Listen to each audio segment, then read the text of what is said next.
Right ජය ඔක්කොටම මම හිතනවා පළවෙනි වීඩියෝ එක බලපු හින්දා කවුරු හරි මේ දෙවෙනි වීඩියෝ එක බලනවා ඇති කියලා. පළවෙනි වීඩියෝ එකේ අපි මම කතා කරේ IELTS ගැන. මම මේක කතා කරන්න හිතා ඉන්නේ ඇත්තටම ඕගොල්ලෝ කොහොමද යුනිවර්සිටි එක ඔෆර් එකක් ගන්න කියලා. මම සරලවම පාත් එක කියන්නම් යුනිවර්සිටි ඔෆර් එකක් ගන්නවා නම් නොදන්නම බිඳුවේ ඉඳලා පටන් ගන්න කෙනෙක්ට මුකුත්ම දන්නේ නැති කෙනෙක්ට පටන් ගන්න ඕන තැන සහ ඉවර කරන්න ඕන තැන මම සරලවම කියන්න පටන් ගන්නම්. ඊට පස්සේ මම ඔයගලන්ට අතරම පෙන්නන්න කොහොමද යුනිවර්සිටි එකට ගිහිල්ලා කොහොමද රික්වයර්මන්ට් එක චෙක් කරගන්නේ කියලා. රයිට්. කතාව මෙහෙම පටන් ගමු. දැන් ඉගෙන ගන්නකොට සමහර කට්ටිය බලන්නේ තියෙන හොඳම යුනිවර්සිටි එක ඉගෙන ගන්න. සමහර කට්ටිය බලන්නේ තමන්ගේ අතේ තියෙන මුදලට කොහොම හරි MSc එකක් කරලා හොඳ රටක MSc එකක් කරලා ඉවර කරගන්න. ඒතකොට ඔය ගොඩවල් දෙකම ඉන්නවනේ දැන් අපේ මේ එකේ. එතකොට දැන් මම නම් ඇත්තටම වැටෙන්නේ ඔය අන්තිමටම කියපු කොටට. මොකද මට නම් එහෙම ලොකුවට වියදම් කරන්න අපිට සල්ලි තිබ්බේ නැහැ. අපි මේ කොහොම හරි අපිට ඉගෙන ගන්න ඕනකම තිබ්බේ ඉඳලා තමයි මේ MSc එකක් කරන්න මේ වගේ රටක අපි තෝරගත්තේ. ඉතින් මුලින්ම යුනිවර්සිටි එකක් තෝරගන්න ඕනේ අපි. ඔෆර් එකක් ගන්න අපේ පළවෙනි ටාගට් එක තමයි අපි මුලින්ම යුනිවර්සිටි එකක් තෝරගන්න ඕනේ. දැන් කෙනෙක්ට හිතෙන්න පුළුවන් මම ඉන්නේ ලංකාවේ මම කොහොමද දන්නේ දැන් ලංකාවේ නම් ලංකාවේ ඉන්න කෙනෙක් නම් ලංකාවේ යුනිවර්සිටි එක ඩිග්‍රී ගත්ත කෙනෙක් නම් දන්නවා රුහුණ මොරටුව පේරාදෙණිය ඕන කැම්පස් ටික. ඒතකොට ඒගොල්ලෝ දන්නවා කැම්පස් වල. දැන් මම කොහොමද UK වල යුනිවර්සිටි එකක් හොයාගන්නේ? පළවෙනි ප්‍රශ්නේ හිතන්නේ ඕක. එතකොට අපිට පුළුවන් යුනිවර්සිටි එකක් හොයාගන්න මෙහෙම. මම නම් හොයාගත්තේ මෙහෙමයි. එතකොට මගේ බජට් එකට හරියන යුනිවර්සිටි එකක් හොයාගන්න ඕන ඉච්චින්ද මම ගොඩක් වෙලාවට කරේ UK වල තිබ්බ බජට් ලෙවල් එකේ යුනිවර්සිටි වල ලිස්ට් එකක් හොයාගත්තා. ලිස්ට් එක හොයාගන්නේ සාමාන්‍යයෙන් මම සරලවම කරේ Google එකට ගියා. Google එකට ගිහිල්ලා සර්ච් කරා එක්ක best universities in UK in 2020 2022 මම පටන් ගත්තේ 21 and 21. එතකොට එහෙම නැත්නම් the best cheapest university in London. එහෙම නිකන් Google search කරාම ගොඩක් ආටිකල් වල එනවා යුනිවර්සිටි ලිස්ට් එකක් එන. සාමාන්‍යයෙන් the best 10 universities in London. ඒ වගේ ඔයගලන්ට සරලවම හොයාගන්න පුළුවන් ওই පොඩි ආටිකල් එකක් දැන්. එතකොට ඔය ආටිකල් එකේ තියෙන යුනිවර්සිටි නම් ටික. දැන් ඒකෙන් තමයි මම යුනිවර්සිටි වල නම් හොයාගත්තේ මේ. මොකද මම දන්නේ නැහැ මේ යුනිවර්සිටි වල නම්. එතකොට මම සර්ච් කරලා වගේ Google එකකින් පොඩි ආටිකල් එකක් හොයාගත්තා. ඒකේ තිබ්බ යුනිවර්සිටි 10ක් විතර. ওই යුනිවර්සිටි 10න් ඊට පස්සේ මම කරේ මම ඒ යුනිවර්සිටි එකේ හැම කියන්නේ මෙහි තියෙන හැම යුනිවර්සිටි එකකම වෙබ්සයිට් එකක් තියෙනවා. එතකොට ඒ වෙබ්සයිට් එකේ සියලුම විස්තර දීලා තියෙනවා. මොකද ඉන්ටර්නැෂනල් ස්ටුඩන්ට් කෙනෙක්ට මේක UK වල තියෙන යුනිවර්සිටි එකට ඇප්ලයි කරනවා නම් ඒගොල්ලන්ට ඇප්ලයි කරන්න ඔන්ලයින් තමයි හැමෝම දීලා තියෙන්නේ. කියන්නේ කොහොමත් අර නිකන් පෝස්ට් එකකින් ඇප්ලිකේෂන් එක ෆිල් කරලා ඇප්ලයි කරන්න බෑ. එතකොට ඔය හැම යුනිවර්සිටි එකකටම තියෙනවා ඒගොල්ලන්ගේ සයිට් එකක් සහ ඉන්ටර්නැෂනල් ස්ටුඩන්ට්ලාට වෙනම පේජ් එකක් කොහොමද ඇප්ලයි කරන්න ඕනේ කියලා. එතකොට මම කරේ මම හොයාගත්තේ යුනිවර්සිටි 10ෙම පළවෙනි වෙබ්සයිට් එකට යනවා. මම වෙබ්සයිට් එකට ගිහිල්ලා බලනවා ඒකේ තියෙන හොයාගන්න පුළුවන් පොඩ්ඩක් එහෙට මෙහෙට වෙබ්සයිට් එකේ මේව කරාම ඉන්ටර්නැෂනල් ස්ටුඩන්ට්ලාට තියෙන්නේ මොනවද? එතකොට මම ගිහිල්ලා බලනවා අපිට ඕනි කෝස් එක තියෙනවද? ඉන්ටර්නැෂනල් ස්ටුඩන්ට්ලාට ඒ කෝස් එක තියෙනවා. ඊට පස්සේ ඒ කෝස් එක යටතේ තියෙන ඉන්ටේක් කීයද? ඒ කියන්නේ සාමාන්‍යයෙන් අවුරුද්දට ඉන්ටේක් දෙකක් හරි තුනක් හරි තියෙනවා. දෙකයිද? තුනයි. රයිට්. අපිට ඉන්ටේක් තුනක් තියෙනවලු. මොනවද ඉන්ටේක් තුන? මේන් ඉන්ටේක් එකයි. කවදද පටන් ගන්න? එකක් සැප්තැම්බර් පටන් ගන්නවා අනිත් එක? මැයි වල එකක් පටන් ගන්න එකක් පෙබරවාරි පටන් ගන්නවා. ඉන්ටේක් තුනක් තියෙනවා. එතකොට අර මම කිව්ව සයිට් දැන් ওই සයිට් එකේ බලනකොට ඒ ඉන්ටේක් තුන තියෙන මේ විස්තර තියෙනවා. එතකොට ඊට අමතරව ඒ කෝස් වලට අදාළව ඒගොල්ලෝ ඉන්ටර්නැෂනල් ස්ටුඩන්ට් කෙනෙක් නම් එයාගෙන් බලාපොරොත්තු වෙන ක්වොලිෆිකේෂන් එක මොකක්ද? එයා සපුරලා තියෙන සුසුකම් මොනවද කියලා ඒක යටතේ දාලා තියෙනවා. හැම වෙබ්සයිට් එකකම ඔය කියන මේ කියන්නේ මේන් කියන්නේ ප්‍රධාන කාරණා ටික තියෙනවා. එතකොට ඕගොල්ලන්ට කරන්න තියෙන්නේ ඕගොල්ලෝ අද පටන් ගන්නව නම් MSc එකක් කරන්න කොහේ හරි UK හෝ වේවා වෙන රටක වේවා. මොකද අපි මුලින්ම තව රටවල try කරා same procedure එක තමයි යන්න තියෙන්නේ. කරන්න තියෙන්නේ යුනිවර්සිටි එකක් හොයාගෙන අර මං කිව්වා වගේ Google search කරලා මොකක් හරි list එකක් හොයාගන්න යුනිවර්සිටිස් 10ක විතර 10ක හොයාගෙන ওই යුනිවර්සිටිස් 10ෙම one by one ගිහිල්ලා බලන්න තමන්ට හරියන requirement එක තියෙන්නේ මොකේද තමන්ට හරියන intake එක දැන් ඔයා දැන් අද පටන් අරගෙන දැන් මේ මාර්තුනේ අප්‍රේල් මැයි ජූන් දැන් ඊළඟට එන්නේ මැයි intake එක. එතකොට ඔයාලට මැයි intake එකට ඇප්ලයි කරන්න ඕනේ. එතකොට ඒ intake වලට අදාළව application deadline මොනවද?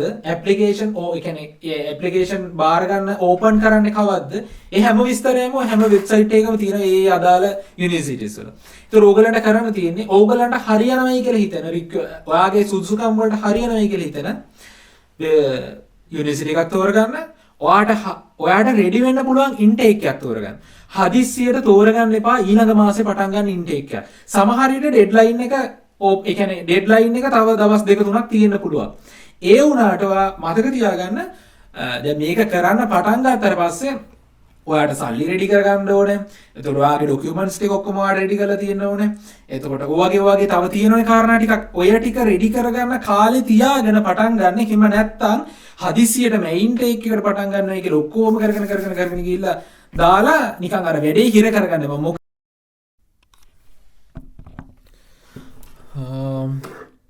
right. එතකොට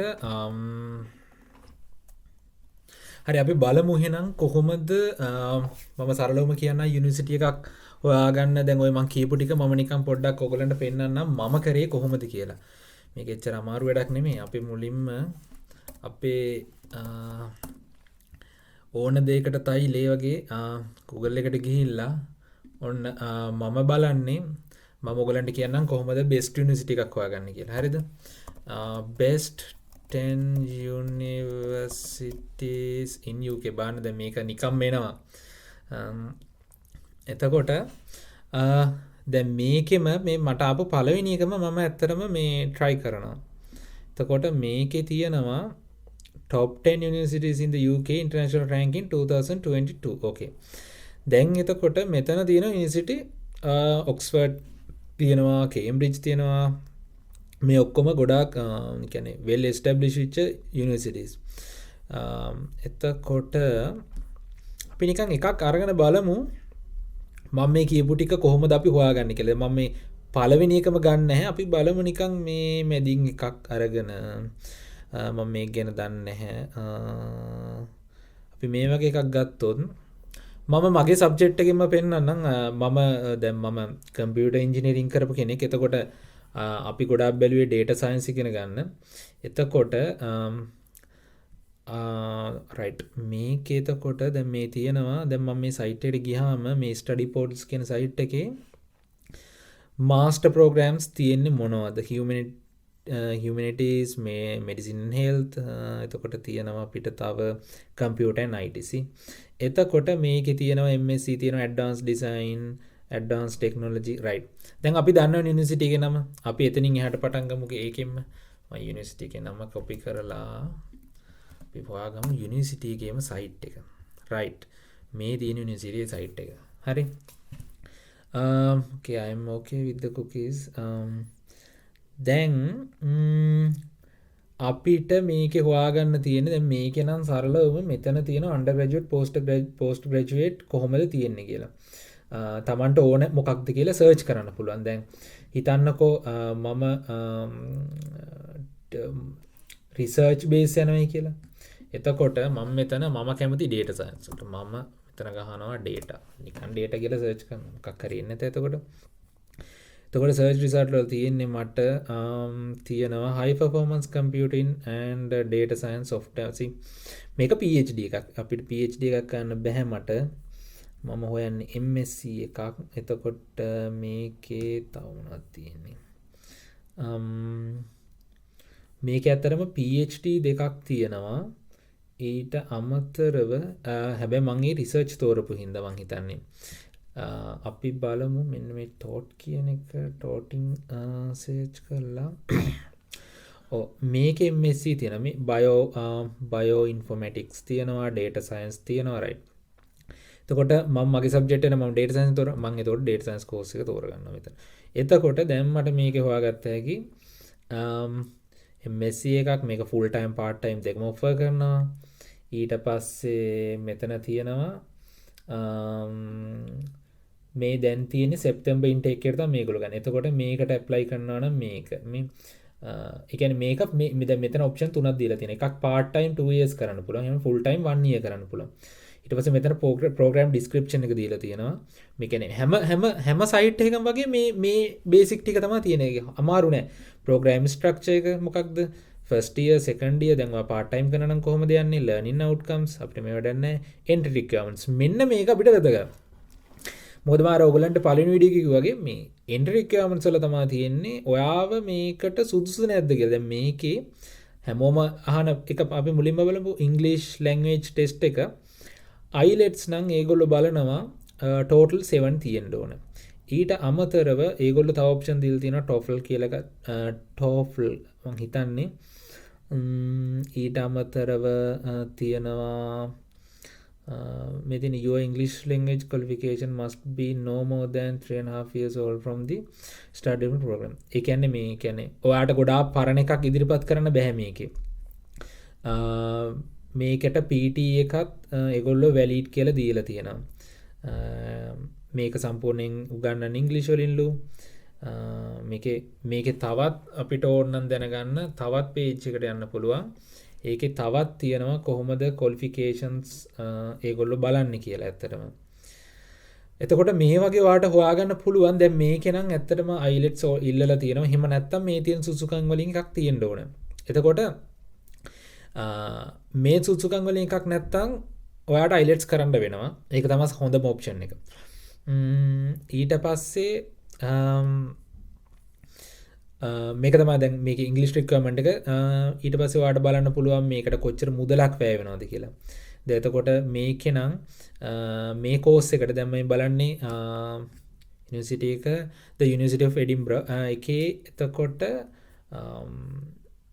දීලා තියෙන විදිහට if you receive an offer admission you will need to pay deposit to your place. ඒ කියන්නේ මේ 1500 මේ මෙතන මේ දීලා තියෙන ඩිපොසිට් 1500 කියන්නේ ඔයාට ඔෆර් එක හම්බුනාට පස්සේ ඔයා ගෙවන්න ඕනේ මුදල ඔයා ඔෆර් එක ඇක්සෙප්ට් කරා කියලා කියන්නේ ඇත්තටම. එතකොට ඊට අමතරව මේකේ ෆුල් එක මේ දීලා තියෙන ටියුෂන් ෆීස් වලට ගියාම මේ තින් ඔයාට ඇකඩමික් සෙෂන් එක මේ 22 ඒ කියන්නේ මේ අවුරුද්දේ පටන් ගන්න එක ස්කොට්ලන්ඩ් වල එකක් තියෙනවා UK ඕකේ මෙහෙමයි මේ දීලා තියෙන්නේ ස්කොට්ලන්ඩ් රෙස්ට් ඔෆ් UK කියන්නේ මෙහෙ ඉන්න ස්ටුඩන්ට් කෙනෙක්ට මේක ඇප්ලයි කරනවා නම් කෝස් ෆී එක ප්‍රෝග්‍රෑම් ෆී එක. එතකොට මෙන්න මෙතන ඉන්ටර්නැෂනල් or EU/E නේ තියෙන E නේ. ඒ කියන්නේ EU කියන එක තමයි යුරෝපියන් කන්ට්‍රීස් රිප්‍රසන්ට් කරන්නේ ඉන්ටර්නැෂනල් anyway globally. එතකොට පවුන් 35900ක් තමයි මේකේ කෝස් ෆී එක ඉන්ටර්නැෂනල් ස්ටුඩන්ට් කෙනෙක්ට. ඒක කොහොමද වැඩි වෙන්නේ? ඒක ඉතින් තව විස්තර දීලා තියෙනවා. දැන් එතකොට ඔයාට මේ විදිහට ඕනම වෙබ්සයිට් එකකට ගිහිල්ලා යුනිවර්සිටි වෙබ්සයිට් එකට ගිහිල්ලා බලත හැකි ඔයාට කොහොමද මේක කරන්න පුළුවන්. ඔය කියන්නේ ඔයාගේ බජට් එක ඇතුළේදී මේ කෝස් එක තියෙන්නේ. ඔයාගේ ඉංග්‍රීසි රික්වයර්මන්ට් එකට මැච් වෙනවද? ඊට පස්සේ මේක තව විස්තර දීලා තියෙනවා. මේ ස්ක්‍රෝල්ෂිප් එකක් ගන්නව නම් කොහොමද ඒ විස්තරත් දීලා තියෙන්නේ. කියන්නේ ගොඩාක් යුනිවර්සිටිස් ස්ක්‍රෝල්ස් ඔෆර් කරනවා. එතකොට ඔයාට මේ විදිහට ඔයාට හරියටම හරියන කෝස් එක මොකක්ද කියලා හොයාගන්න පුළුවන් සහ ඊට පස්සේ ඇප්ලයි කරන්න. දැන් අපි බලමු මේකට ඇප්ලයි කරනවා නම් අපි කොහොමද යන්නේ. මට මේක සම්පූර්ණයෙන් ඇප්ලයි කරන්න බෑ. අපි බලමු අපිට කොච්චර දුර යන්න පුළුවන්ද කියලා. එතකොට ඔයගලන්ට පොඩි අයිඩියා එකක් ගත්ත හැකියි. රයිට් මේකේ එතකොට යූසර් ඩීටේල්ස් ටික ෆිල් කරන්න තියෙනවා. අපි බලමු කන්ටිනියු කරලා. රයිට් මම මේ මගේ තියෙන මොකක් හරි විස්තරයක් දාගෙන යන්නම් ඔබ බලන්න. sorry right එතකොට no proceed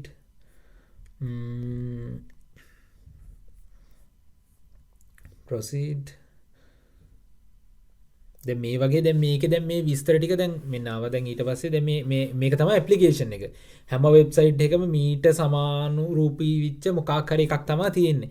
එතකොට දැන් මේකේ මෙහෙම පුරෝගෙන යන තමයි තියෙන්නේ. දැන් මේකේ contact details මොනවද? දැන් අපි බලමු මේකේ දැන් අපිට මේ වගේ දේ දැන් ඔයාට දැන් මේක ඇප්ලයි කරනකොට දැන් මේක ෆිල් කරන්න තියෙනවා පර්සනල් ඩීටේල්ස් ටික දුන්නා ඊට පස්සේ කන්ටැක්ට් ඩීටේල්ස් තියෙනවා ඊට පස්සේ ප්‍රෝග්‍රෑම් ඩීටේල්ස් ඔයාලා මෙතන දෙන්න ඕන ඔයා දැන් මේකේ මොකක්ද තෝරගත්ත මේක දීලා තියෙනවා මොන ඊයේ එකේද ස්ටාර්ටින් ඩේට් එක මොකක්ද කියලා මේකේ පෙන්නලා තියෙනවා ඊට පස්සේ ඔයාගේ ක්වොලිෆිකේෂන්ස් දැන් මේක තමයි ඊළඟ වැදගත්ම කාරණය ක්වොලිෆිකේෂන්ස් වල එතකොට අපි බලමු මොකක්ද ලෝඩ් වෙන්නේ කියලා හරි මේකේ ඇකඩමික් ක්වොලිෆිකේෂන්ස් මොනවද තියෙන්න ඕනේ කොහේ ඉඳලාද ඇප්ලයි කරන්නේ ප්‍රොෆෙෂනල් ක්වොලිෆිකේෂන්ස් මොනවද තියෙන්නේ ඒ ඔක්කොම මේකේ දෙන්න ඕනේ මෙන්න මෙතන තියෙනවා ඊට පස්සේ ඩොකියුමන්ට් අප්ලෝඩ් කියලා එකක් මෙන්න මේකට තමයි අපි සාමාන්‍යයෙන් ඔය දාලා දැන් මෙහෙමනේ හිතන්නකෝ දැන් මම මේ data science එකට apply කරයි කියලා right විස්තර ටික මෙතන සරලවම තියෙනවා මම හිතුවේ ඇත්තටම මෙතන මෙන්ෂන් කරලා නැතුව ඇති කියලා මොකද සමහර යුනිවර්සිටිස් වල තියෙන ඩොකියුමන්ට් අප්ලෝඩ් එක නිකම්ම ඒතර අපේ තියෙන ඔක්කොම ඩොකියුමන්ට්ස් ටික එක එක අප්ලෝඩ් කරගෙන යන්න තියෙනවා මේකේ නම් පැහැදිලිව තියෙනවා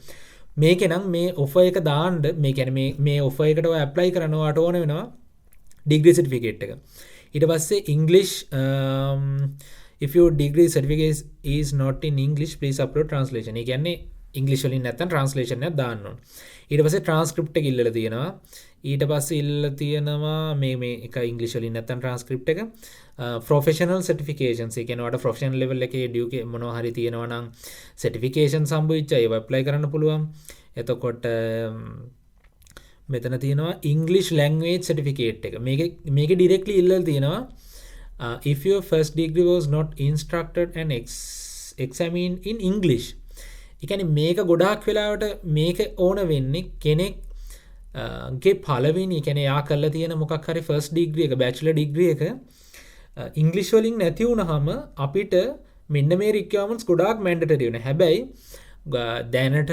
ලංකාවේ වුණත් bachelors ගොඩාක් යන්නේ ඉංග්‍රීසි වලින්. එතකොට මේක ගොඩක් ප්‍රශ්නයක් නැහැ. දැන් එහෙම නැත්තම් තමයි මේක අනිවාර්යයි කියලා මෙතන කියලා තියෙන්නේ. දැන් මේකේ නම් දීලා තියෙන එච්චරයි මේකේ මේ ඩොකියුමන්ට්ස් වල විස්තර ටික ආපහු මෙතනක් දීලා තියෙනවා. එතකොට මීට අමතරව මම ඇප්ලයි කරනකොට අපිට ඕන වෙච්ච දේ තමයි අපිට අපේ බර්ත් සර්ටිෆිකේට් වල එතකොට අපේ මැරේජ් සර්ටිෆිකේට් එක එතකොට ඒවා ඉංග්‍රීසි ට්‍රාන්ස්ලේෂන්ස් එතකොට O level A level වල කරපු ඒවා ඉංග්‍රීසි ට්‍රාන්ස්ලේෂන්ස් ඒවා ගන්න පුළුවන් ඔයාලට මට මතක විදියට අධ්‍යාපන දෙපාර්තමේන්තුවේ ඇප්ලයි කරලා ගන්න පුළුවන් ඉංග්‍රීසි ට්‍රාන්ස්ලේෂන් එක ඒක අර මේ සර්ටිෆයි කරලා දෙන එක. ඒක තමයි නිකම් ඔයා O level certificate එක නිකන් ඉංග්‍රීසි ට්‍රාන්ස්ලේට් කරලා හරියන්නේ නැහැ මේ වගේ දේවල් වලට. එතකොට ඔය සර්ටිෆිකේට් තුන ඩිග්‍රී එකේ තියෙන ට්‍රාන්ස්ක්‍රිප්ට් එක ඩිග්‍රී සර්ටිෆිකේට් එක ඔන්න ඔය කියන ඩොකියුමන්ට්ස් ටික තමයි මේන්ම ඩොකියුමන්ට්ස් ටික ඔයාට ඔෆර් එකක් ඇප්ලයි කරන්න. ඉතින් ඔන්න ඔහම තමයි මේකට දාන්න පුළුවන් ඕගොල්ලන්ට. රයිට් ඔන්න ඔය විදිහට තමයි ඉතින් අපි සයිට් එකට ගිහිල්ලා අපිට ඕන විස්තර ටික හොයාගන්න. දැන් ඔහොම විස්තර ටික හොයාගෙන ඕගොල්ලන්ට තියෙන්නේ ඇප්ලයි කරන්න. අර මං කිව්වාගේ ඔයාගේ ඩොකියුමන්ට්ස් ටික රෙඩි කරගත්තොත් කියපු ඒ කියන්නේ ඒකේ දීලා තියෙන ඩොකියුමන්ට්ස් ටික ඔය ඔක්කොම ඔයාගාව තියෙනවා නම් ඔයා සබ්මිට් කරාට පස්සේ සාමාන්‍යයෙන් සති දෙකක් තුනක් ඇතුළත කාලයක් ඇතුළත ඔයාට පුළුවන් ඔයාගේ ඔෆර් එක ගන්න කැම්පස් එකේ. සාමාන්‍යයෙන් 90ක් සති දෙකක් තුනක් ඇතුළත යුනිවර්සිටි එකෙන් රිප්ලයි කරනවා අපිට. එහෙම කරාට පස්සේ ඔයාට ඔෆර් එක ගන්න පුළුවන්. මේ ඔෆර් එක හම්බ වෙනවා. එතකොට ඔයාට ඔෆර් එක හම්බ වෙන එකේ ඔෆර් එක කන්ඩිෂනල් ඔෆර් එකක් වෙන්න පුළුවන්, අන්කන්ඩිෂනල් ඔෆර් එකක් වෙන්න පුළුවන්. ඒ කියන්නේ කන්ඩිෂනල් ඔෆර් එකක් කියන්නේ ඔයා ඇප්ලයි කරන යුනිවර්සිටි එකෙන් ඔයා සබ්මිට් කරලා තියෙන සුදුසුකම් වල මොකක් හරි අඩුපාඩුවක් තියෙනවා නම් ඒගොල්ලෝ හිතනවා නම් තව මොකක් හරි ඔයාගෙන් බලාපොරොත්තු වෙනවා නම් ඒගොල්ලෝ කන්ඩිෂනල් ඔෆර් එකක් දෙනවා. ඒ කියන්නේ ඔයාව තෝරගෙන තියෙන්නේ ප්‍රෝග්‍රෑම් එකට. හැබැයි ඒක 100% කම්ප්ලීට් වෙන්න නම් ඔයාට සිද්ධ වෙනවා සමහරට මොකක් හරි තව ඩොකියුමන්ට් එකක් සබ්මිට්. සමහරට මිසින් ඩොකියුමන්ට් එකක් වෙන්න පුළුවන්. එහෙම නැත්නම් ඉංග්‍රීසි රික්වයර්මන්ට් එකට IELTS වෙන්න පුළුවන්. ඒ වගේ නැත්නම් ඔයා වෙන මොකක් හරි ස්කෝප් එකකින් ඉඳලා අලුත්ම ඩිග්‍රී මොකක් හරි MSc එකට නම් try කරන්නේ. සමහරට ඒ knowledge gap එක fill කරන course එකක් වෙන්න පුළුවන්. ඒ වගේම ඒගොල්ලෝම suggest කරනවා. එතකොට එහෙම එකක් වෙන්න පුළුවන්. ඒවට තමයි unconditional offer එකක් කියන්නේ. එතකොට ඒ කියලා තියෙන එක ඔයා සබ්මිට් කරාට පස්සේ ඔයාට ඒක fully offer එක හම්බ වෙනවා. ඊට පස්සේ දින ඔයාගේ පැත්තෙන් offer එක accept කරන්න. unconditional offer එකක් කියන්නේ මං එවල කිව්වේ අන්කන්ඩිෂනල් කියලාද කන්ඩිෂනල් කියලාද මං හිතන්නේ මට වැරදුනක් දැන කන්ඩිෂනල් ඔෆර් එකක් නම් තමයි එහෙම වෙන්නේ අන්කන්ඩිෂනල් කියන්නේ කිසිම කන්ඩිෂන් එකක් නැහැ ඔයාව සම්පූර්ණයෙන්ම තෝරගෙන ඉවරයි එතකොට ඕක හම්බුනාට පස්සේ ඔයාලට කරන්න තියෙන්නේ ඔයාට ගොඩක් වෙලාට යුනිවර්සිටි එකෙන් කියනවා ඔයාට ඩිපොසිට් එකක් කරන්න කියලා ඔය මගෙන් කීප දෙනෙක් අහ ප්‍රශ්නයක් තමයි මෙහෙම ඩිපොසිට් එකක් කරාම අපිට නැති වෙන්නේ සාමාන්‍යයෙන් පවුන් 1500 කියන්නේ පවුන් 1000 කියන්නේ දැන් ලක්ෂ 3ක් විතර වෙනවා. එතකොට ලක්ෂ 3ක් විතර එකපාරටම ඩිපොසිට් කරන්නේ කොහොමද අපි මුකුත්ම දන්නේ නැහැ. අපි නිකන් ඔන්ලයින් වල සබ්මිට් ඇප්ලිකේෂන් එක සබ්මිට් කරලා දැන් ඒගොල්ලෝ කියන ලක්ෂ 3ක් සබ්මිට් කරන්න කියලා එහෙම කරාම මොකද වෙන්නේ? ඉතින් ඇත්තටම ඔයා ගොඩක් ට්‍රස්ට්වර්දි යුනිවර්සිටි එකක් එක්ක නම් ගනුදෙනු කරන්නේ 99%ක්ම අපි මේ කරන ඩිපොසිට් එක ඒගොල්ලෝ රිෆන්ඩ් කරනවා in case අපිට වීසා එකක් හම්බුනේ නැත්නම් හරි මොකක් හරි process එකේ ප්‍රශ්නයක් තිබ්බොත් ඒගොල්ලෝ බැඳිලා ඉන්න එක අපිට රිෆන්ඩ් කරන්න. ගොඩක් වෙලාවට ඒ policies ඒ කියන්නේ ඒ terms and conditions ඔය apply කරනකොට ඒ submit කරන application form එකේම දීලා තියෙනවා. එතකොට මගේ experience එකකින් නම් ඇත්තටම අපි බය වෙන්න ඕනේ නැහැ මෙහි trustworthy university එකක්. මොකද scams කියන හැමතැනම තියෙනවා. ඒ වගේ ඒවට අහු වෙන්න එපා. ඒ කියන්නේ ඔයා කොහේවත් ජීවිතේට අහලා නැති university එකක් ඒ කියන්නේ එහෙම කිසිම රිවිව් එකක් නැති නිකම්ම වෙබ්සයිට් එකක් එහෙම සල්ලි අපි දෙන්නේ නැහැනේ. ඒකෙන්ද මම කියන්නේ සාමාන්‍යයෙන් trustworthy ඔයා මේක මේ real university එකක් එක්ක නම් ඔයා ගනුදෙනු කරන්න හැම වෙලාවෙම මම ඒකේ ලොකු ප්‍රශ්නයක් දකින්නේ නැහැ ඩිපොසිට් කරන එකේ. ඉතින් එහෙම ඩිපොසිට් කරාට පස්සේ තමයි කොහොමත් ඔයාට අර අපි මුලින් කතා කරපු කෑෂ් ලෙටර් එක හම්බ වෙන්නේ. ඉතින් මේ කෑෂ් ලෙටර් එක ගන්න නම් ඔයාට ඩිපොසිට් එකක් කරන්න වෙනවා. ඔයාට ඕන නම් සම්පූර්ණ ගාණ උනත් ගෙවන්න පුළුවන්. ඒක කිසි ප්‍රශ්නයක් නැහැ. ගොඩක් වෙලාවට එහෙමත් කරන්න පුළුවන්. ගොඩක් වෙලාවට 130ක විතර amount එකක් තමයි සම්පූර්ණ course fee එකෙන් ඒගොල්ලෝ කියන්නේ ඩිපොසිට් කරන්න කියලා. ඩිපොසිට් කරාට පස්සේ දැන් සමහර යුනිවර්සිටිස් වලින්ම ඕගලන්ට උදව් කරනවා වීසා එකට. එහෙම වුණාම වීසා එකට ඕනි ඩොකියුමන්ටේෂන්ස් ඔක්කොම ඒගොල්ලෝ ඉල්ලගෙන යුනිවර්සිටි එක ඉල්ලගෙන ඒගොල්ලෝ වැලිඩේට් කරලා බලනවා. මේ ඔයාගේ මොන හරි අඩුපාඩුවක් තියෙනවද කියලා මේ වීසා එක ඇප්ලයි කරන වෙලාවට. ඉතින් එහෙම යුනිවර්සිටිස්ුත් තියෙනවා. දැන් අපි ඇප්ලයි කරපු යුනිවර්සිටි ඔෆ් ග්‍රීනිච් අපි ඇප්ලයි කරේ. ඉතින් ඒක එහෙමයි. ඒගොල්ලෝ ඔක්කොම ඩොකියුමන්ටේෂන් වැලිඩේට් කරලා බලනවා බැංක් accounts වල ඉඳලම අපේ ඒක ඕකේද කියලා අපි වීසා එකට ඇප්ලයි කරන්න. ඉතින් එහෙම නැත්නම් සමහර යුනිවර්සිටිස් වලින් ඔයා ඔය ඩිපොසිට් එක ගෙවපු හැටියෙම ඔයාට හම්බ වෙනවා කෑෂ් ලෙටර් එක. කෑෂ් ලෙටර් එක හම්බුනාට පස්සේ ඔයාට පුළුවන් කෙලින්ම ඊට පස්සේ වීසා එකට ඇප්ලයි කරන්න. ඉතින් ඔයා කෑෂ් ලෙටර් එක ගන්නකම් process එක ඕක ආපහු මම මතක් කරොත් ඔයා යුනිවර්සිටි එකක් තෝරගන්න ඕනේ. ඔයා රික්වයර්මන්ට් එකට ගැලපෙන්න ඕනේ. ඔයාට හරියන ඉන්ටේක් එකක් ඔයා තෝරගන්න ඕනේ. ඊට පස්සේ මේ ඒගොල්ලෝ ඉල්ලලා තියෙන ඔක්කොම ඩොකියුමන්ටේෂන්ස් ටික හරියටම සබ්මිට් කරන්න. ඊට පස්සේ සති දෙකක් තුනක් ඇතුළත කාලයක් ඇතුළත අනිවාර්යෙන් ඔයාට පුළුවන් යුනිවර්සිටි එකෙන් ඔෆර් එකක් ගන්න. කන්ඩිෂනල් හෝ වේවා අන්කන්ඩිෂනල් වේවා.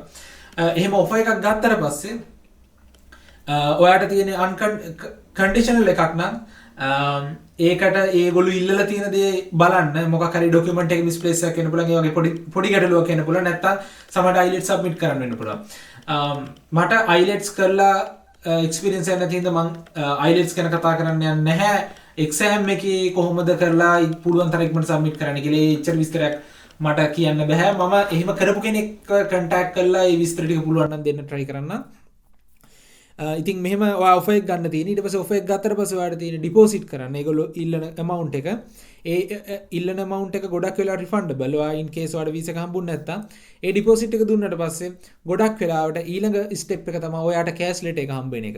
ඉතින් මේ කෑෂ් ලෙටර් එක හම්බ වෙනවා කියන්නේ ඔයාට ඊළඟට ඔයා රෙඩි දැන් ඔයාගේ වීසා එකට ඇප්ලයි කරන්න. ඉතින් වීසා එකට ඇප්ලයි කරන්න ඕනේ කොහොමද? ඒකට තව මොනවද ඕනේ? තව මොනවද හොයාගන්න තියෙන්නේ? සල්ලි පෙන්නන්න ඕනේ කොහොමද? ඒ ටික අපි ඊළඟ වීඩියෝ එකෙන් බලමු. රයිට් එහෙනම් අපි ඊළඟ එකකින් හම්බ වෙමු. බයි.